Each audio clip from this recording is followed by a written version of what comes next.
Good evening, ladies and gentlemen, and welcome to North Shore Live Cooper's Corner. We're live this evening. This is August the 2nd, 2017. The day was started out pretty nice. I think it's going to rain. I brought my umbrella this time.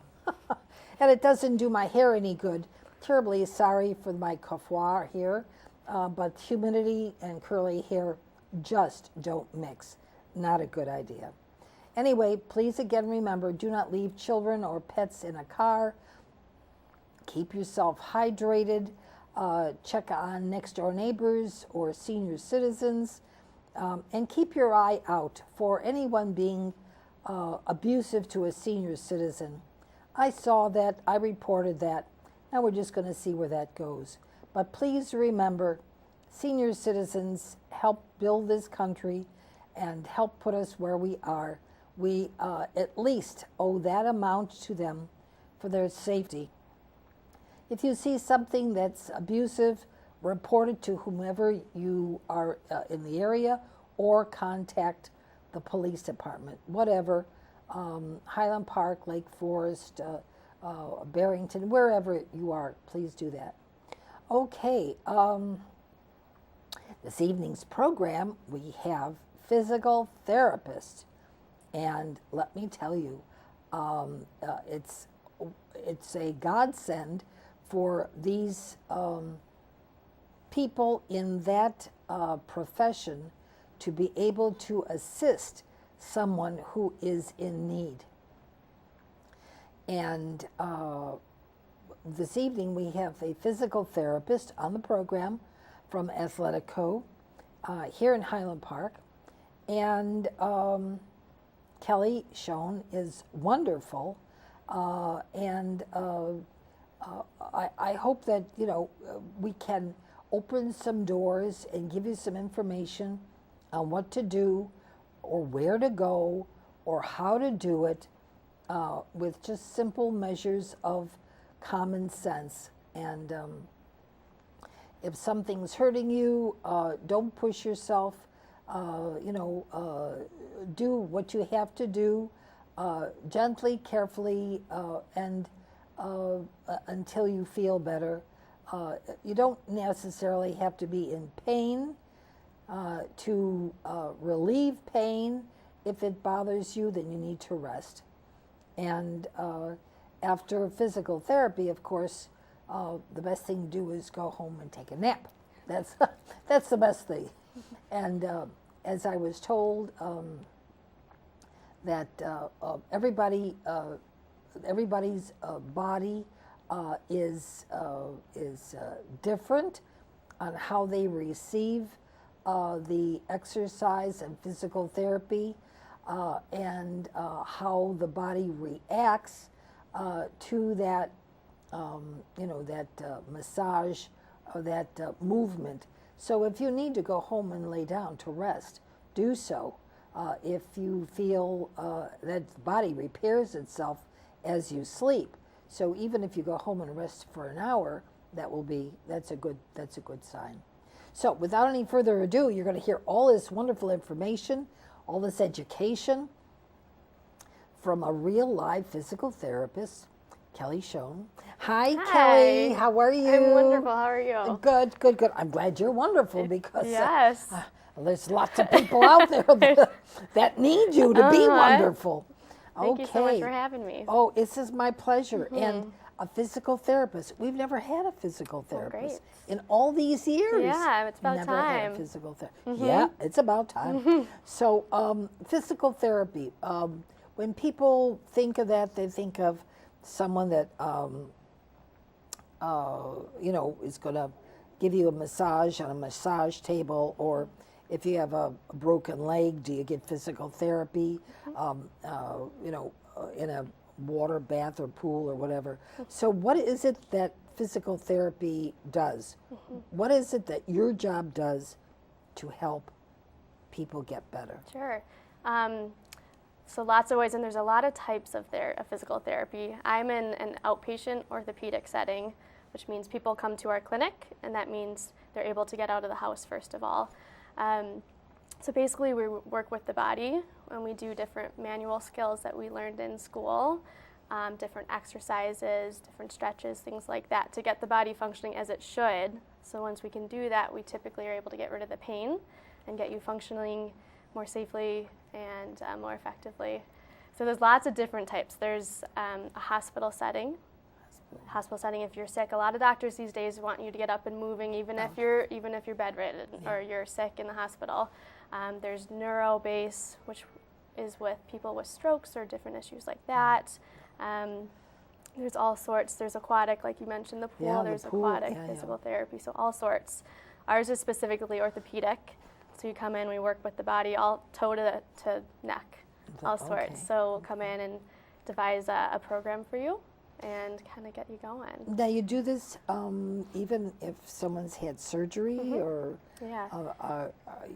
is that fearful of, assaulting that area, or how do you do that? Sure. So we do see a lot of people after surgery called post-op. You learn a lot about what stage of healing they're in. If they're acute and they're right out of therapy, it's the healing phase. So we kind of know that. We educate the patient on that. The body needs to heal. We can do light mobilization, things like that.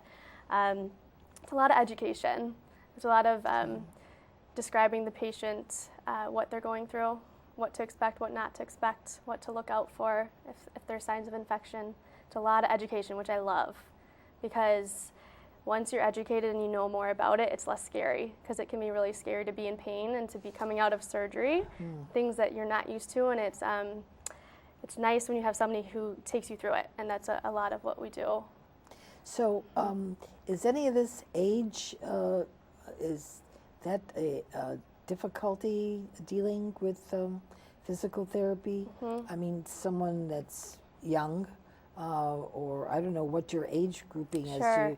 Do you do little kids, or 8-year-old or 9-year-old, and then you've got some very senior citizens in their 90s that are there. I think my oldest patient was 98, which is God incredible. Bless. So I have, and there's 3 other therapists at the clinic with me. So one sees pediatrics, so even babies.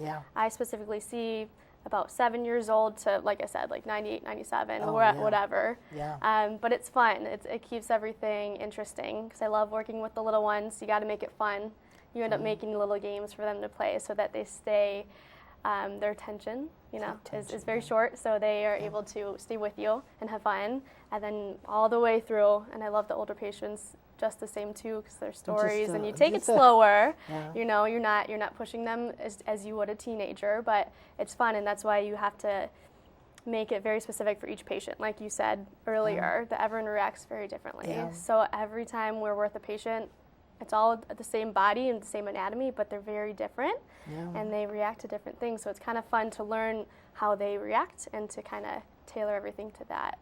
So what if the patient cannot do what you think or what's written is supposed to do? They either age is forbidding them to do that, or the pain or whatever they have, or the surgery.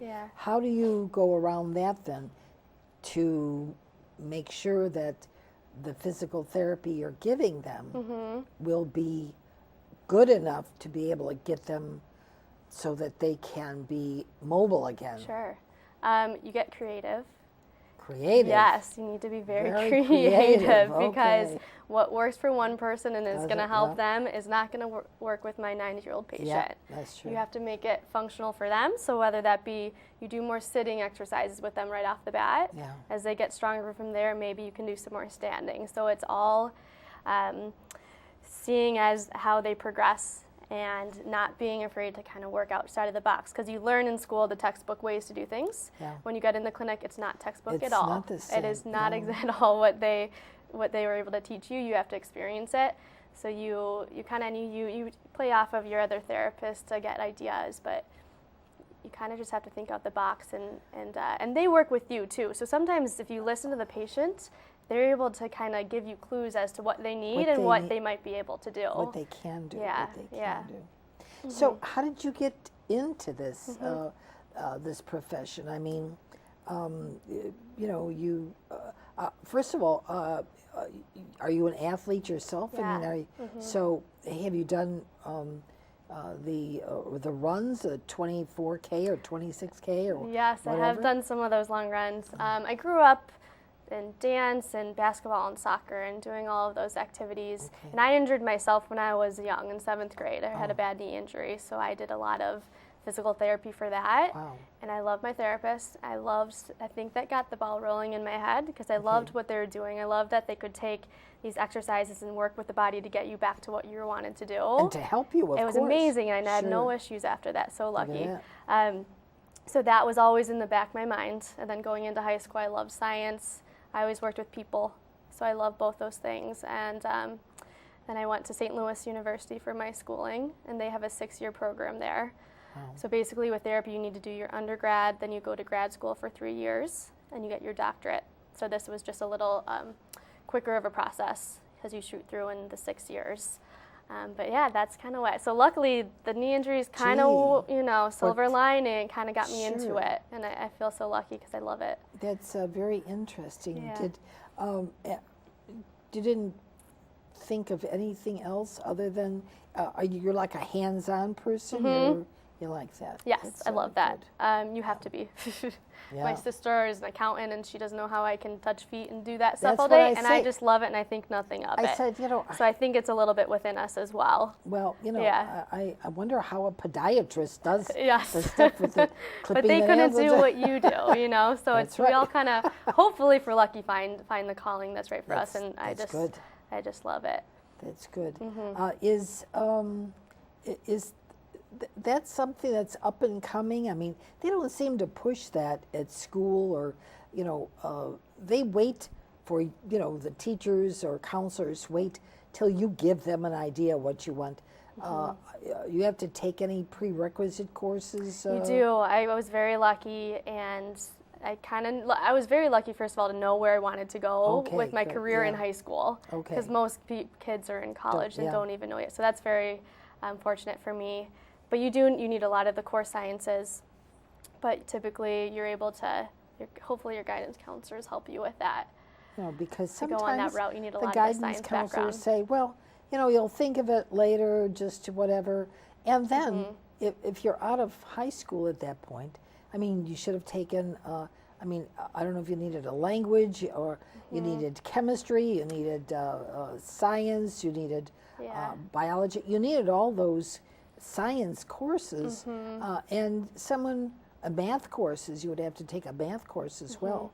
So I don't know if that played any part, or a major part. I mean, do they gauge you for an entrance exam on all these courses or classes? They that you do had? kind of. I was lucky enough to do the 6-year program, so I got in as a freshman, and then your course was set for you for the Wow. whole 6 years. That's so I terrific. didn't even have to really decide on that. Good. For the majority of people, you do the undergrad first. So you go to college, and then you have to take the GRE, and then you have to get into PT school. So hopefully in your undergrad, if you know you want to go that route, they'll help you get those classes in. Otherwise, you'll have to take them in order to get into PT school. But That's typically the counselors are good, I hope, for that. Oh, Yes. They would have to be. Yeah. Any fun stories that you can tell without Telling too much? either fun stories Yeah. or whatever. Yeah. It's just, people actually say we should write a book just on the things that people That's cute, say. what they say, yeah. People say. First of all, we're giving them exercises. Sometimes what are some of them? Some of my older patients just have never exercised a day in their life. No, that's not well, how it was in the past. That's right. So when I'm Different giving them generation. some of their exercises, then they're fine. They just like to kind of rustle Slide my through, feathers a yeah. bit and kind of make sure that I know that I'm working them a little bit. Okay. Just the things they say. They call it just the names. That's what. It's just funny. I don't even need to go into all that, but it's fun. It's fun, and we do fun things around the clinic. Like, we did Spirit Week this week. Oh, nice. Yes, I know. So we did a little trivia on all the therapists. We did Today You Wore Your Favorite Sports Team. What else were we doing? Just fun things, and everyone it's kind of a team atmosphere, which is wonderful. So everyone kind of works together. You get to know everyone's patients, and you kind of get to form relationships with them. It's very family oriented. Yeah, it is. Which is nice. Yeah. I mean, do you feel awkward when you get? I mean, you're not a very large person. No.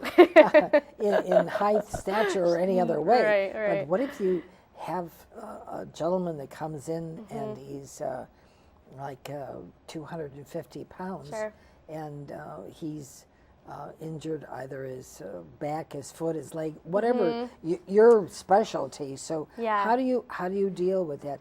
I mean, you can't hold him, you can't lift him. Yeah, they underestimate me, first of all, because I think I'm so little. But in school, they teach you a lot. They teach you a lot about body mechanics. So if I need to stretch someone's leg who's larger, I just get up on the table and put their leg on my shoulder. And it works out just fine. And they're always surprised. Really? Yes. Surprised? Yes. They Absolutely. teach you all the mechanics. We can walk with patients who maybe not as stable, but we know the right way to hold on to them so they're supported and to help in case they feel like they're going to fall. And I would be able to hold them with the way they've taught us. So luckily, the training has helped me to not be that way. I just need to make sure the patients know that they're safe, even though I'm smaller.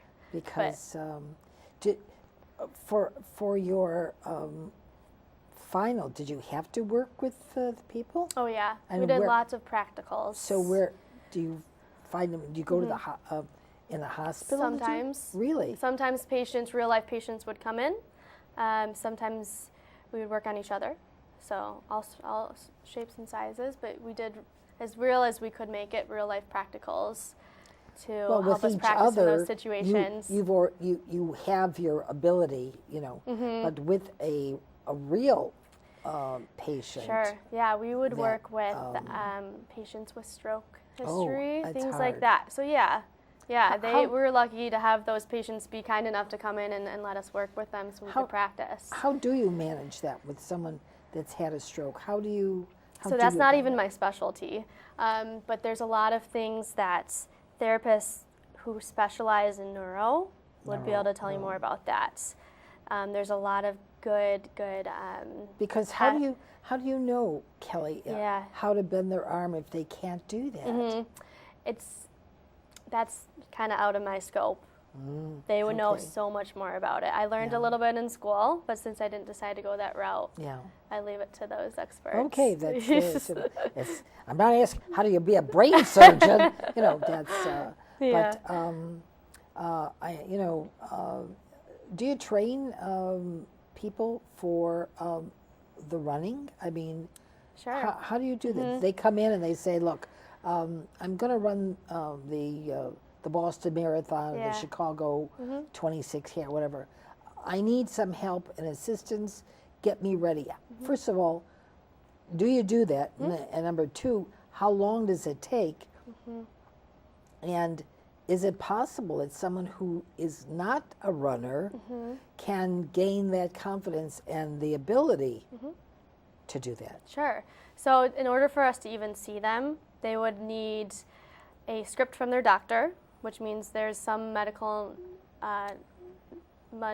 necessity to come in for therapy. So once they have that, they can come and see us, unless it's a screen, which if you ever want a free screening, just so everybody knows this actually, is you can always come in and see us. If you have a pain and it's just not going away, you don't necessarily want to go to the doctor yet, but you want to get it checked out and think just to see if it's necessary to go to the doctor.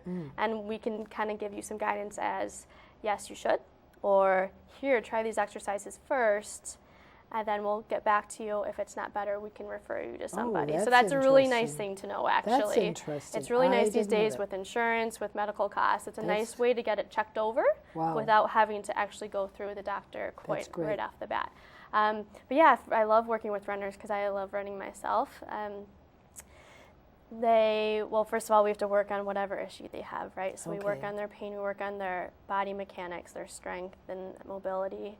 And if they do want to go into that running, we can set them up on a nice running program to help them get ready. We can track their progress along the way, different things like that. And typically, if they're at that point, we kind of send them on their way. But I like to stay in close contact with my patients, even if they're discharged and pain-free and done with therapy. I'd love for them to call me and let me know how they're doing, or to just ask any questions along the way. So it is a fun thing to work with those higher level athletes too. So that's why we get the full range. Yeah, that's interesting. Because they could be running really good, but maybe they're not getting enough oxygen. So that's got to be very stressful to the lungs and heart. Absolutely. And if maybe their efficiency isn't great with running. Maybe they're not using the right muscles. So that's another thing we can look at. I don't understand. What do you mean right muscles? Yeah, you just run. I don't understand. Yeah, that's what most think, and we make people think too much sometimes about what they're using. But if you can actually focus and get stronger where you need to, like if you're a good runner, you need to have really strong hip muscles. If you don't have strong hip muscles or core, this is where your stability comes from. It's going to put so much more strain down through your legs, and that could be the cause for the ankle pain they're having. So it's really interesting. We're never looking just at the ankle or just at the pain. It's all one body. So if we can focus on the other limitations they have, we strengthen up their hips, we strengthen their core, a lot of times they can run without pain anymore. I wouldn't even. So you look at the whole body. I wouldn't ever have thought about that. I know, that, it's a cool thing. Really, very, very intriguing. Yeah. Do you ever deal with some athletes that come in? Maybe they had some surgery on a foot, or an ankle, or whatever. Yeah. Or maybe they just got plowed down, the Chicago Bulls, or, I mean, however they are, whatever. Sure. Does their weight, is that a factor in recuperation on this particular, issue? An ankle or a foot? Sure. I mean, how it sits? Absolutely. The weight of the person? Yeah. Yeah, I mean, if you think about it, the more weight you're carrying, that's more strain going through the joint that it has to hold up as you're on your feet. So, of course, that's a factor. And, we talk to the patient about that. Could we work on that? Is that something we need to talk about that? So yeah, that could be a factor. Another thing, we think about the whole health of the person too. Are you getting enough exercise outside of here? How's your diet? Are you staying hydrated enough? All things that we'll talk about. The hydration. Because you need to have a full functioning body in order to be well. So we definitely talk about all of that. Interesting that you mentioned the hydration. I always tell them to become hydrated because, unfortunately, there's a lot of tragedy with young as well as older, not even elderly, but older people. I'm saying 50s or 60s is older, because they figure they don't need to, drink any water or have anything liquid. They're going to go shopping or go running or exercise, of which they're going to be sweating, and especially in this heat. So their body fluids are going to be exposed to the air, and that's going to dry out, and they're going to dry out. So how do you make one understand that it's necessary? Because in this weather, people are keeling over, not only just passing out, they're dying. They die. They just up and die. And it's dehydration, no fluid, no liquid, how do you get across to them that this is necessary? Some people say, well, I just don't like water, or I'm not used to drinking a lot of water. Can I drink tea or coffee or soda? Here now, Cook County has got a super big tax on soda. I saw that. I think a lot of people are not going to drink soda. Same. But even so, that's got the sugar. And what about Gatorade? There's all these things. So talk about hydration. Well, it's so important, as you said, so important, because your body needs that to function, period. A good way that, it's hard to explain that to people. See. Because they're set in their ways. They don't but know. but a good way, recently I've been having a patient, one for example, just doesn't drink water, and a little older as well. Drinks coffee in the morning, then maybe a soda, and I said, okay, after your coffee, fill up the mug, drink that with water. After your Coke, fill it up with water, drink that, and we're going to see how you feel. Okay. Did that for a couple of days until I saw him the next time. Felt so much better. Less tired, more energy, yes. Really? So that just goes to show it makes a difference just in how you feel every day. So if you can actually somehow get it across, I can't say don't drink the coffee, don't drink the Coke, because no one's going to want to do that. No, especially if they're older and that's what they've done their whole life. So I say add a cup of water after that. Interesting. And they felt so much better. So I said, there you go. Now, the coffee that has caffeine in it, so wouldn't that give them energy? Doesn't that? Yes, but it doesn't, but it dehydrates you. So it's not liquid. Yeah. So we've got blood running through our body, and so we need to add more water so it can filter whatever's through there. Sure. So that's good information. Yeah. A cup of coffee in the morning and then a cup of water. Yeah. Just fill up whatever you had of the last drink, and then use that water to even if it's keep you hydrated. Like orange juice or whatever. Orange juice would be a little more hydrating, but all those things with the sugar, it can kind of throw things off. So I just like to say, have a cup of water Yeah, it's a nice way to do it. Oh, that's something new. I've learned. That's good. Yeah, good. That's good. Good. So because a lot of people are on medication, I'm learning this. Yeah. I didn't think they are. I just figure. Everybody I don't like to take pills or whatever, so I don't need to, and I'm not going to. Yeah. But some people take pills. Now, here comes the clincher. With this medication, whatever it is, whatever medication, it requires hydration. It requires many cups or glasses of water. Some say you need to drink 6 or 8 glasses of water with that medicine. If you don't, it becomes concentrated, and it's not fulfilling the need that the body has for it. The body is searching for fluid, and it's got this medication that needs the fluid, and the person taking it says, I'm not going to do it, So if in that case the body is not hydrated and these people are keeling over, there's no help for them if they're going to pass out. Sure. Then everything kind of stops. The brain stops, the heart stops, the breathing stops. You can't start giving them an intravenous at that point, because it's already past the point of the body has collapsed on it. How do you revive somebody like that? With that, I mean, if you ever see anyone like that, 911. Luckily, we've never seen that in our clinic. That's for the medical, for the doctors. I would call 911 and get them help. I mean, we all are CPR certified, so if we feel that's necessary at the time, then yes, we'll do that. But hopefully it doesn't get to that point. And we can teach people that they need to stay hydrated, so we can avoid that. Because summertime has a terrible death toll, and it's, people are just keeling over. I know these facts to be the truth, and it's tragic because these are young people, and they're just not paying attention. Sure. Not paying attention. You think you might have your hands full with a senior citizen being stubborn. But the younger generation, they don't want to listen. Sure. They feel they've been doing something for 50 years the same way, and they're not going to change. They're just not going to change. I agree. So they're fun to work with. How do you cajole them? How do you do that?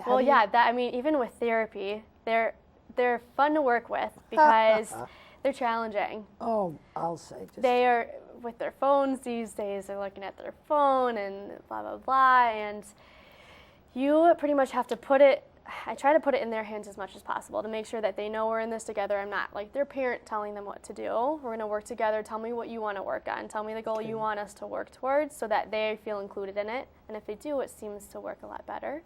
You give them goals. They love hitting goals, especially if they're athletes. It's a challenge. Yeah, it's a challenge. You make it into a challenge, really? into like a game. I didn't think that that at that age grouping, a 50 or 52-year-old Sure. would want to be challenged. Sure. All ages. If you set a goal for them. Interesting. Because then they see how far, and then you show them where they were, how far they've come, and it's a good technique. Now, with the amount of staying power to stay at what they're doing and having success, Yeah. have you ever run into anyone that just said, I can't do this? Yeah. I'm here to how often do they come in? Typically, depends on their case, but 2 to 3 times a week, typically. Okay. They say they can't do this anymore. Yeah. So at the end of 3 times that they're in, no, I'm bothered too much, or it's too painful, and Sure. I'm not coming back. So then what do you do? I've run into that, because How do people you- are in here and maybe they don't even want to be there to begin with. Oh, You have the probably people so. walk in and say, my wife wants me to be here. Oh, I don't want to hello. be here. I don't see. Yeah, Okay. it happens. Yeah. So it's a challenge, and you have to help them see why this is necessary for them and why it's going to help them get back to where they want But to if go. they've got their mind already made up, then what do you It's so do? tough. So you show them, Oh, say my. they're back in it and it was sore and we did too much. There's a million things to do what we want to do here. So let's change it. We're going to change this. What were the ones you don't like? Let's change those. You change them and they feel better, hopefully. But does it get the job done? Yeah. The same thing. Yeah. A different In a different way. In a different way. Different Maybe way. that one was too much for them and they weren't able to use their muscles properly to get it Okay. how we wanted it to be done. Yeah, you can change a lot. Sometimes they come to therapy and it's just not the case. Sometimes it's tough if you can't fix somebody. If it's, okay, that didn't work, we're going to have to do surgery or something like that. And Wow. the doctor Yeah. and all of us stay really close in contact about those kind of things. Yeah. That's the tough one, is when you can't get them better and they do actually need surgery, and therapy's not going to be the case. But luckily, it can help. It's the times that you can't, and they do need to go to further measures to get rid of their pain. Those are the tough ones. But as far as the people who are stubborn, they tend to be my favorite Oh, because they're stubborn the- at first. what the hard nut you've got to crack. Oh, yes, boy. but it's a challenge, and I love a good challenge. You show them, you work through it. They start seeing things here or there, and sometimes you have to shed the light on where they've worked, come, because they don't always see it, and you have to show them the big picture. But those end up being my favorite, like the best patients, Now, because they came so far. the weight issue, even if they've come so far, are they coming to you? They're coming to you because they're in pain. Yeah. They can't move, or something is an obstruction, or they're having some difficulty, muscle or whatever it is. I mean, you're not a weight clinic. You don't give them things to lose weight or show them, but in many cases, because they're doing these exercises, In some they're ways, losing. in some ways they do, and that's something, if we need to, we address right off the bat. Day one, when you come in for your evaluation, we get them on if they do need to lose a little weight to help, we give them the exercises to strengthen everything up, and maybe we set them up on a home walking program. Maybe we have them go to the gym and do an exercise machine there, whatever's safest for them. But yeah, that plays into all of it, because it's still part of the body and it's part of the issue. So even when they're with us, we're hoping that they're getting more active out there. And when they're done with therapy, if their pain's gone, but sure their weight might be an issue still, we send them off with their home program that hopefully they continue with, because then they can continue to see the gains that they had with us and go forward and try to be a little more healthy. So that's the goal. We usually send them with a program that we've gone through. But, these people that come in that are truly overweight, I mean, you know it when you see it. You would say, wow, he really or she really is like 25 pounds overweight. Sure. Wow. Yeah. How do I deal with this if they have to walk and their knees aren't able to hold them? I mean, you've got somebody that's like 200 pounds and their knees are giving them trouble. Sure. And so instead of going for maybe a replacement if that's what they need, and they don't have any cartilage and it's just bone on bone, can you help them or? Yeah. Typically we can. Yeah. If you can strengthen the right muscles you need to and get them more mobile where they need to, typically they're able to do okay. Really? Yeah.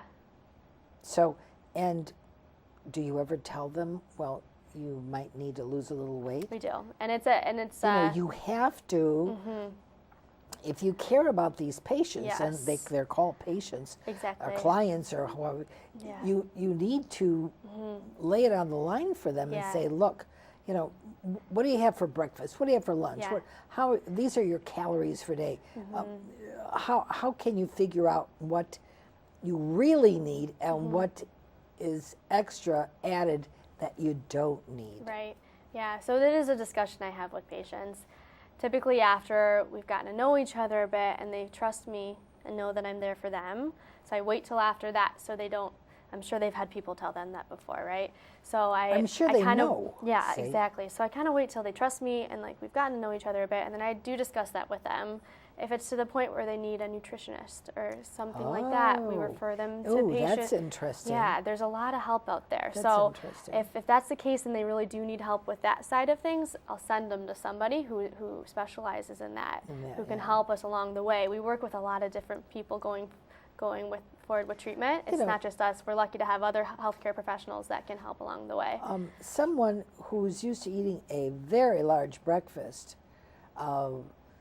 like 6 eggs and a pound of bacon and, whatever, toast and, 12 cups of coffee.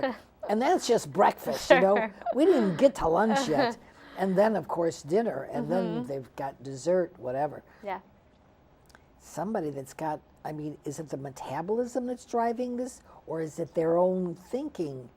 Because, you could look at something and say, boy, I'm going to just eat until I can't eat anymore.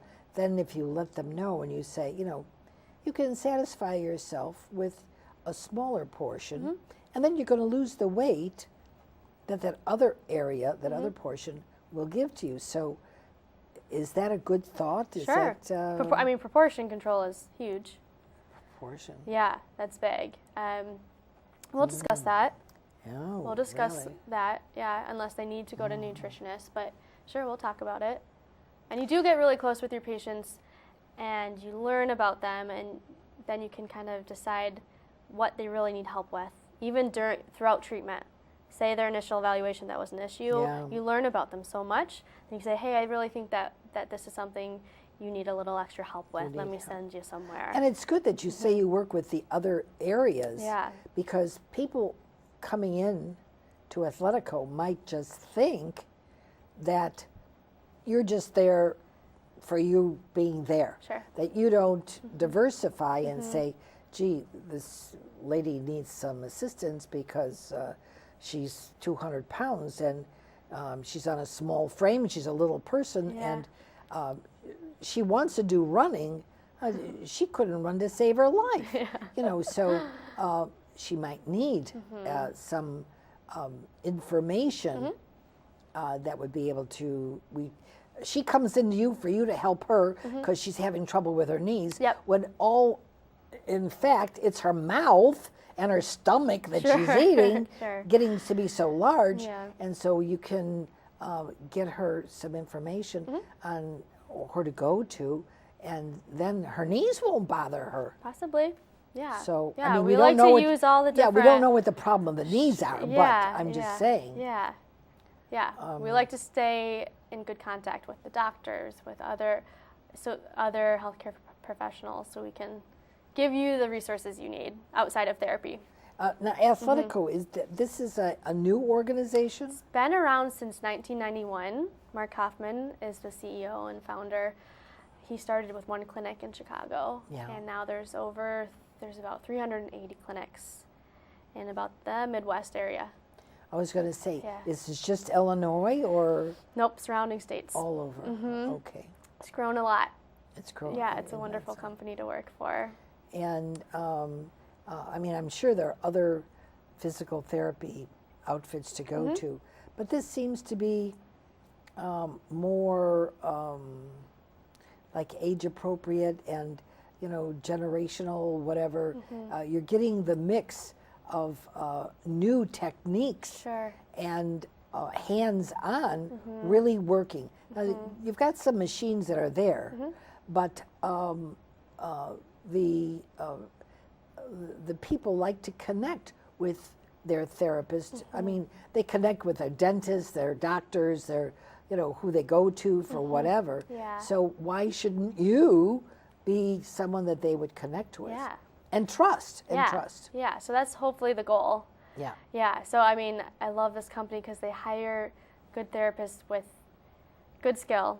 Good skills. People skill, too, which is very important. Yeah. And the core value is just the atmosphere and the work that Athletico puts into getting patients better is wonderful. And I noticed, I went to Athletico actually when I was rehabbing my knee in Grays Lake, where I'm from, and I loved it. And I think that was always in the back of my mind. I said that would be a great company to work for one day, and then here I am.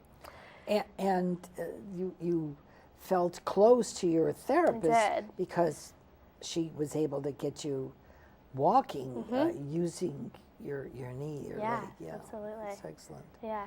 So you would suggest this for? I would say if you ever, I mentioned the screens, and that's a wonderful thing. You can just stop in.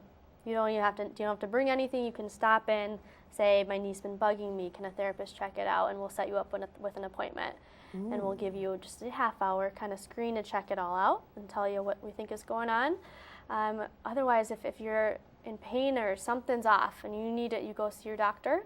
They can give you a script for therapy, and you just give us a call or stop in, and we'll get you set up with a therapist. And you have a full hour evaluation. We'll check everything out and come and work with us for a while. So yeah, I mean, I think it's wonderful. Patients have avoided surgery. Patients are back up on their feet. Absolutely. It's a wonderful thing. So, and even for things you might not even realize, jaw pain. Our clinic doesn't specifically do it, but Athletico, other clinics do. You can help the body in pain with so many things we do with therapy that you may not even know. It's a nice resource to try out. You know, John Q. Public doesn't know you really exist because the older generation just goes right to the hospital. They have no idea. They're going to go to the hospital, and the hospital's going to play around, blah, blah, blah, and whatever. But you make them, the patient, the client, really be responsible for their care. You don't just lay on a slab and say, okay, fix me or whatever. So Athletico is out there. I imagine there's other therapy areas that you could go to, but you really need by word of mouth. That's how we found you. And word of mouth is when you are pleased and you are, you are well to be able to walk or run or sit up or do whatever you need to do. You want to tell other people. And so we're telling you. We're telling you. We have Kelly Schoen here, and she's with Athletico here in Highland Park. And she helps people. She is in a service to help people. And that's wonderful. Physical therapist, that's really great. Thanks. That's marvelous. People that now come into you, do you ask, how did you find us? Always. We have close, What brought you here? So we have close relationships with the doctors in the surrounding area. Sometimes they'll send them directly to us. A lot of it's by word of mouth. They said, "Oh, I knew Yeah, Jerry, see? and he sent me to you." Yeah. So that happens a lot, Okay. which is great. And I treat family members. You know, you end up treating the whole family, Whole family, because they're yeah. like, "Oh, I'm going to send Well, my they're all a mom." mess. Yeah, yeah. It's a Fix mess. us. Everybody's got to Yeah, get yeah. fixed. Stay here, I'll just twiddle your back or whatever. Yeah. So Okay. that's a big way. Now, you shouldn't get confused with a chiropractor. No. This is a whole nother Sure. area in medicine. So chiropractic measures are bone crackers, they used to say, or knuckle busters, whatever. But you massage, you do therapy all sorts of on the body, the treatment. muscles. Sure, sure. That's excellent. We need to tell our viewers that they can contact me here on my email. There it is, bev.cooperscorner@yahoo.com. And see us on YouTube. I invite you to come see us on YouTube. And there is our YouTube address. And if you enjoy this program with this lovely girl, this lady is terrific here, and you want her to work on your body, that would be a great thing. Sure, come and see us. Yeah, come Yeah, and see her. yeah. I mean, because she does have miracle hands that create miracles to be able to let people take charge of their own life. Yeah. You walk in handicapped, hardly able to move, and go out better than you came in, without any apparatus, canes or crutches or whatever. That's great. Yeah. I mean, providing it's not a broken leg, Of you have course. no control on that. Of course. Okay, so Yes. the body has to do that. It does. But with as long as you've been with Athletico, how many clients would you say that you've seen Oh, already? goodness gracious. That is a hard question to even answer. It could be 1,000. Really? I don't even know. It's been a little over 2 years. So In not in this location. yes, Really? yes. 1,000 That's people? that's a wild guess, but a lot. A lot. A lot. They come in for 6 weeks or so, then Really? others come in. They're coming Really? and going. Oh, that's it's a great incredible. thing. Yeah. Wow. Yeah. Wow. So I don't know the number, but that's a wild guess. 1,000. I'll throw that at you. I'm not That's sure. yeah. That is Still incredible. plenty. Yeah. You know, they come in one way and go out the other way. Yeah, But hopefully. about have you ever had anything that just didn't work out too well? I mean, Some patients with back pain, The they back ended pain. up, a herniated disc, who we tried, sometimes they say, go try therapy. If it doesn't end Yeah. up working out, we're going to have to do surgery.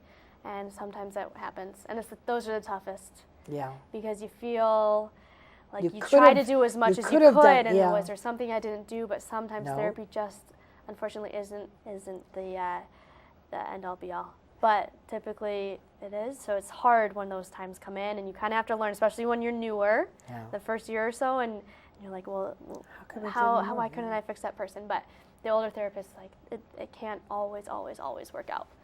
But Do you- luckily those are kind of few. Do you require any kind of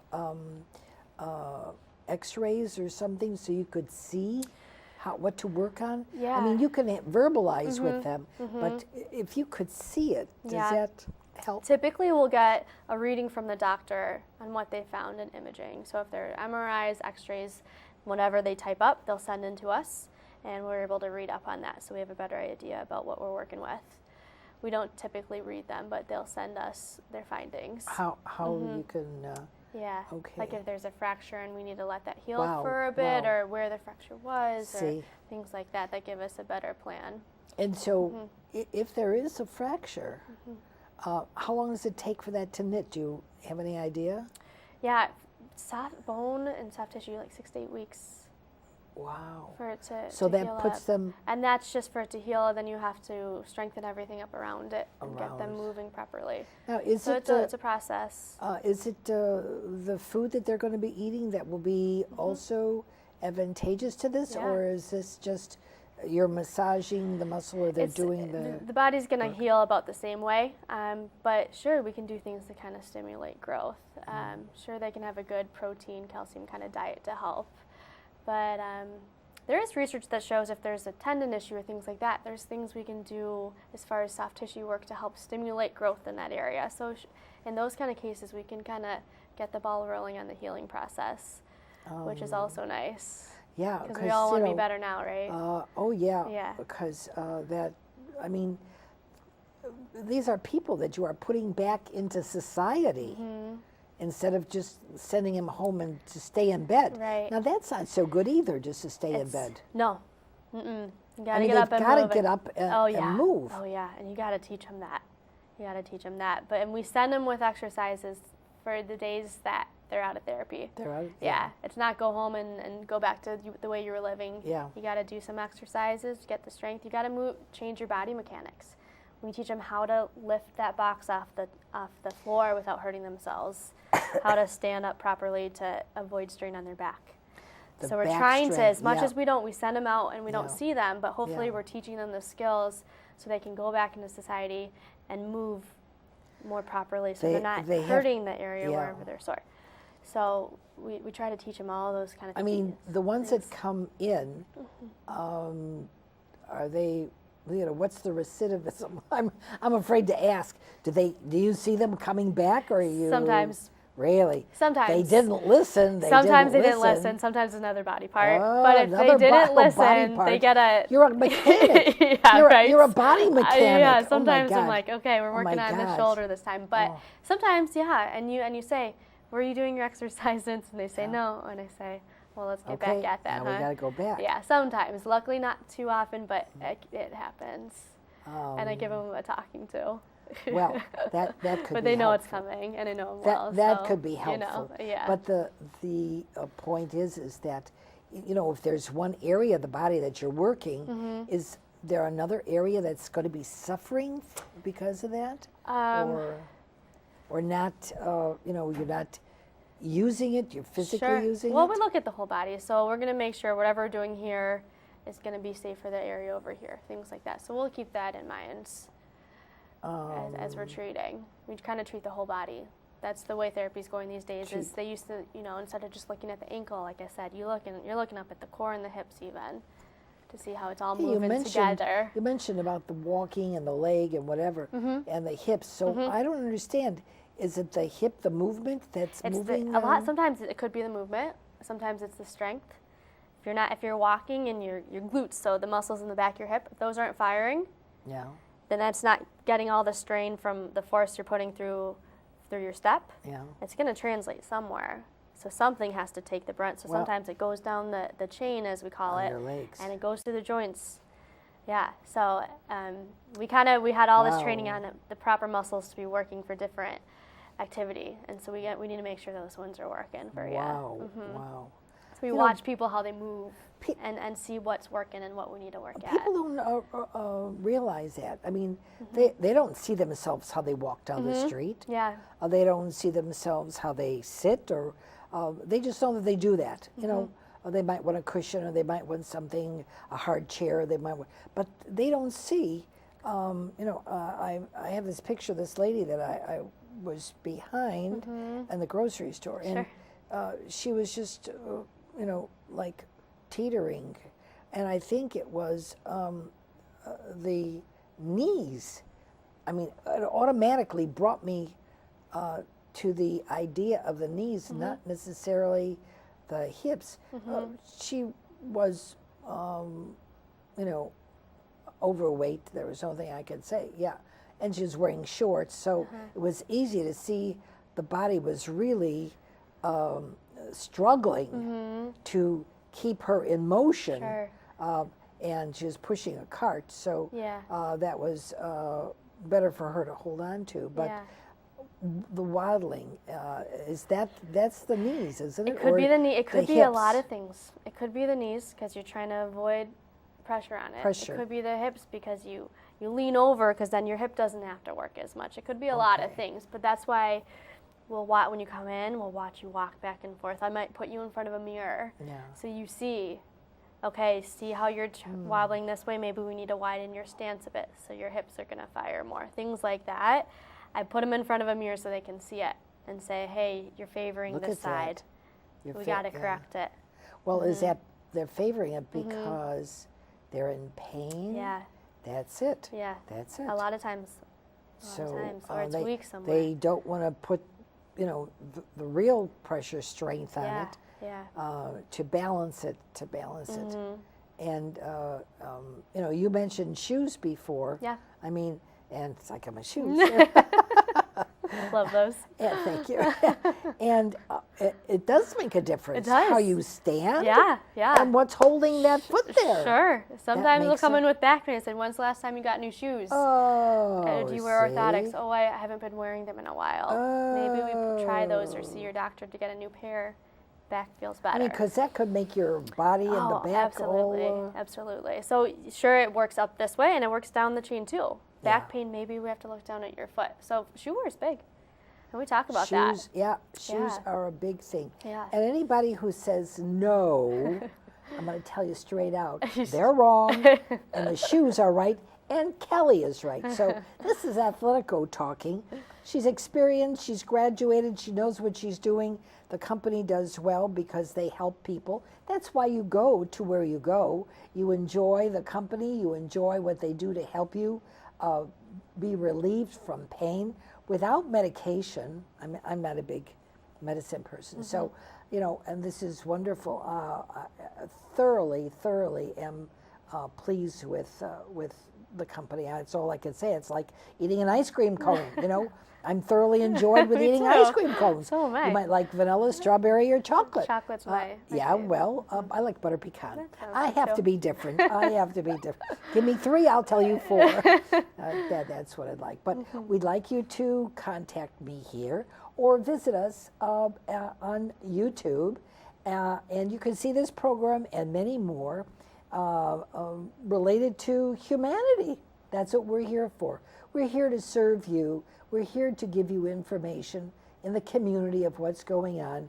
We're here to thank our combat veterans or any veteran that has served in the United States military service. And we've had a lot of contact from people that have contacted me about our disabled veterans. And Steve and Angela that were on, and we're going to see them again at the end of the month. I watched that one. Yeah, they're great. They're great. They are great. Yeah. And so we are very thankful that you enjoyed it. I enjoyed it. And they're just great people. And the dogs running around was so exciting. It was so exciting. And we hope that everybody over at the VA here in North Chicago enjoyed that, and we're going to have them on more veterans to be able to tell what they need to talk about. So the time is gone. We thank you for coming on the program. Thank you so much, Kelly. You have nice warm hands. I'm freezing. Thank you for allowing us in your home or your place of business. And see you next week on North Shore Live, Cooper's Corner. Have a very pleasant evening. Stay healthy, stay safe, stay hydrated. Thank you. Thank you for watching. Good evening.